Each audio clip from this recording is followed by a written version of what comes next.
Welcome, my name is Karolina Okrasa, and I would like to present you our results regarding the complexity of the least homomorphism problem in hereditary graph classes.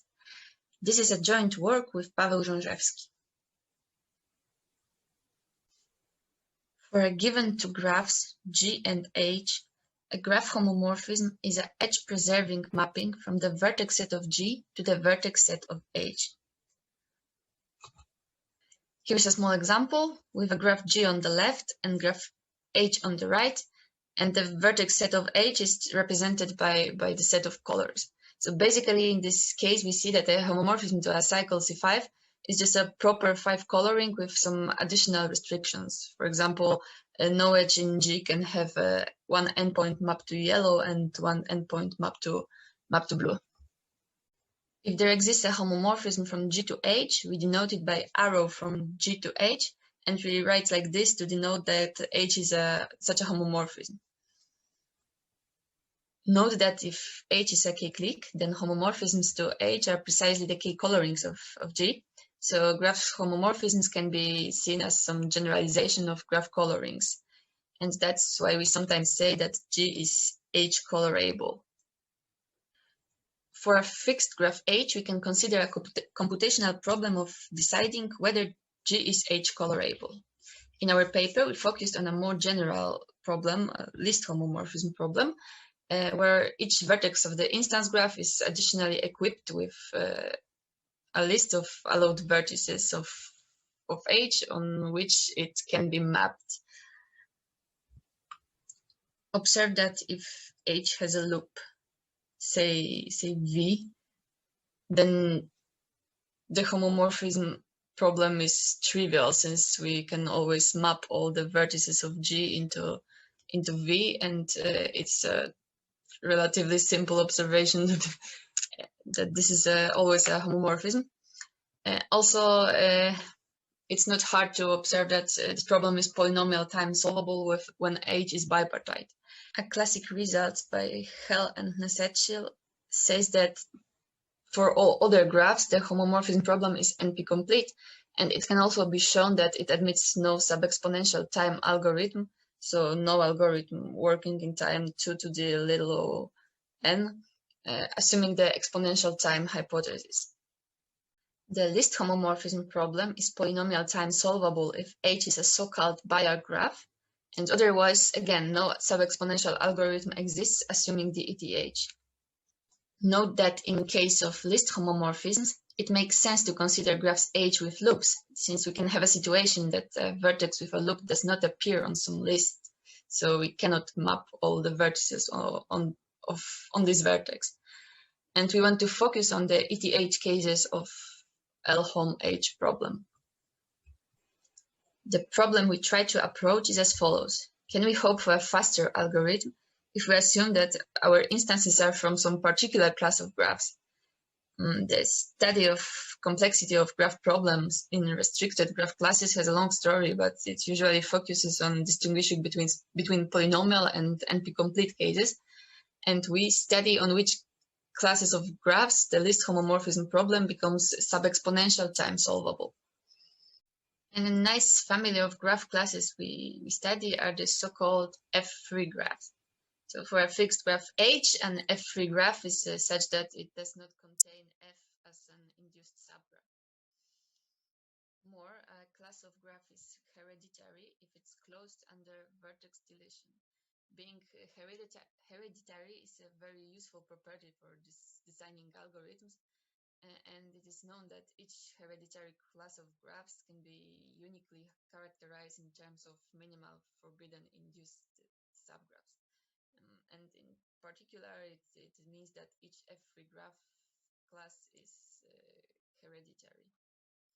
So basically, we focused on determining for which parse FH, where H is of course a non-Bayer graph, we can solve LHOM H problem faster in F3 graphs. As a motivation, consider the least k-coloring problem in graphs excluding a fixed path on T vertices. And since there is a series of results studying in which cases it is polynomial and in which cases it is NP-complete. In our work, we studied two kinds of F3 graphs, when F is a path or the so-called subdivided claw. Those cases seem to be the most interesting ones, as for all other connected graphs F, the situation does not change much and the problem is still ETH hard, which was proven somehow in parallel by Paweł and Marta Piecyk. For PT3 graphs, we managed to obtain a full dichotomy and identified for which graphs H the existence of a sub-exponential algorithm is unlikely. And on the other hand, for all other graphs H, we have found an algorithm working in time 2 to the log squared of the number of vertices of the instance for every fixed t. And of course, t is hidden somewhere here in the exponent. However, the exact characterization of the sub-exponential cases of H is a bit non-trivial and lies far beyond the scope of this talk.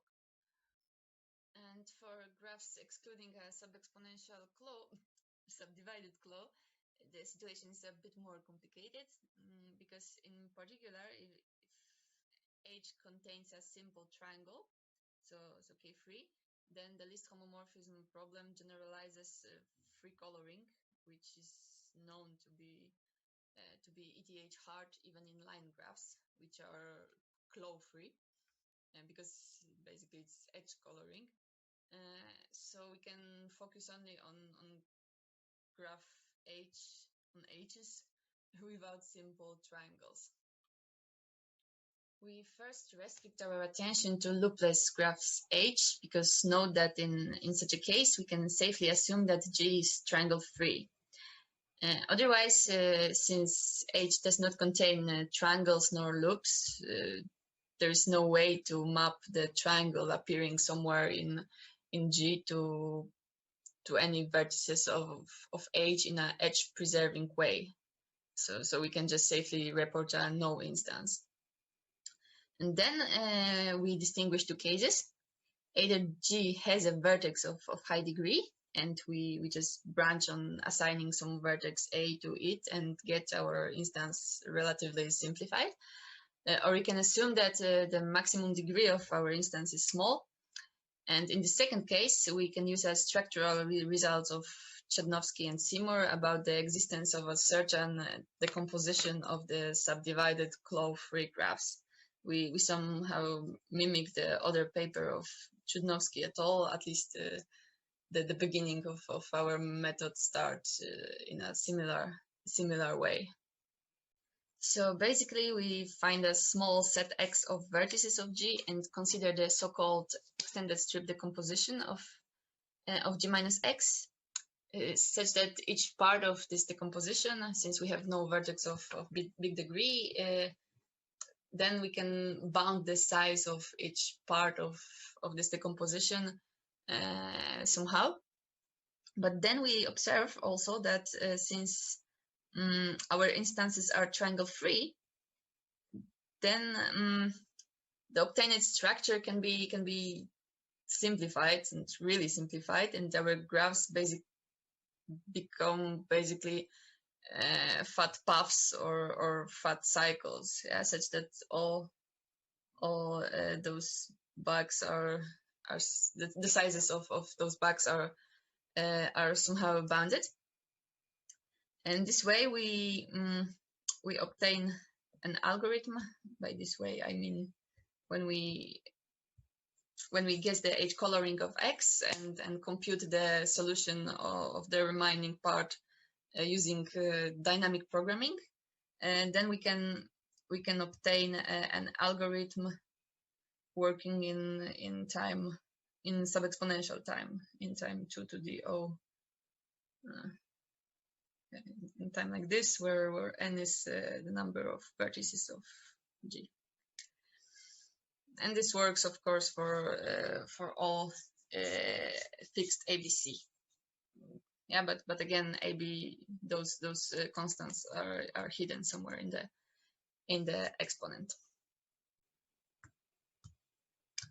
On the other hand, if H contains at least 3 loops, such that their neighborhoods are inclusion-wise incomparable, so we don't have a situation that we have 2 loops and the neighborhoods are of one is included in the neighborhood of the second one, then we can prove that there is no sub-exponential algorithm assuming the ETH, and this is in particular satisfied for all reflexive graphs for which the least homomorphism problem is NP-complete.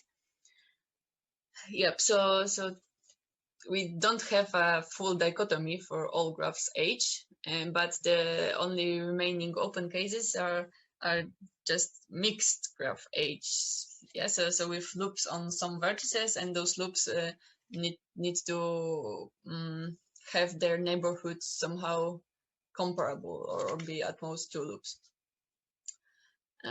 So this is like remaining open case, and of course another open problem is obtaining better running times for the sub-exponential or like quasi-polynomial algorithm, since there are many premises that our algorithms might not be optimal. Okay, so this seems to be all what I had prepared for this recording.